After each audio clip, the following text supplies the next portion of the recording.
Hace unos días, Benedicto XVI dejó el timón de la barca de Pedro, pero eso no significa que haya dejado la iglesia. Ahora se convierte en un hombre de mucha mayor oración. Ya el Papa oraba, ahora como Papa emérito, puesto que así han dicho en el Vaticano que se le puede llamar obispo emérito de Roma o Papa emérito, Benedicto XVI se dedica más a la oración.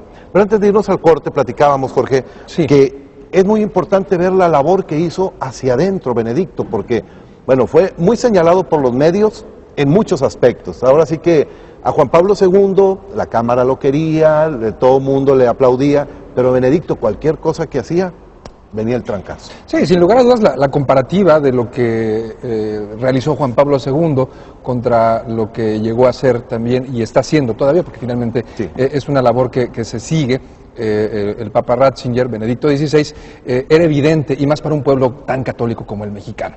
Entender que el Papa Juan Pablo II, con ese gran carisma, el Papa de la tecnología, fue un hombre que le tocó vivir el desarrollo de las telecomunicaciones, el primer Papa que viajó a la velocidad del sonido en el Concorde, y tuvo un carisma maravilloso, que no se diga, bueno, en México, cómo logró esa apertura de los corazones y esa conciliación también entre las naciones.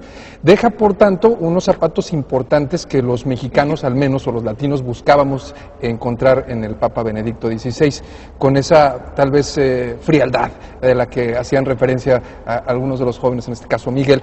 Ciertamente llegamos a tener las dudas, y al término de esta decisión podemos entender, al menos desde una óptica muy particular, que si bien Juan Pablo II nunca dejó esa cruz, era parte del carisma que le tocaba vivir, entiendo yo, desde los términos muy eclesiásticos, Benedicto XVI muestra un acto de humildad, que creo que es un reflejo que debemos de tener, al menos los creyentes católicos, pero también la humanidad en general. Hemos visto cómo se ha perdido mucho esa parte de ser humildes ante las condiciones que estamos enfrentando, y creo que este es un ejemplo cierto.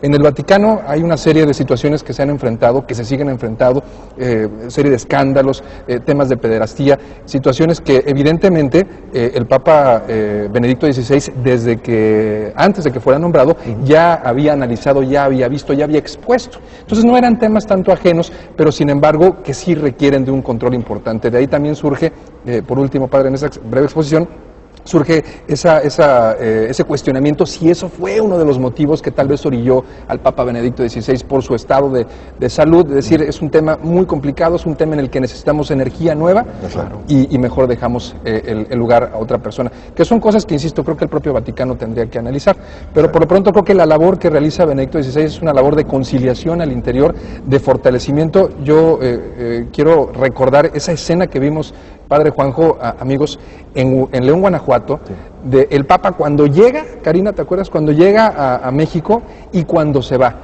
Y lo dijimos en ese programa especial que tuvimos, México forja papas.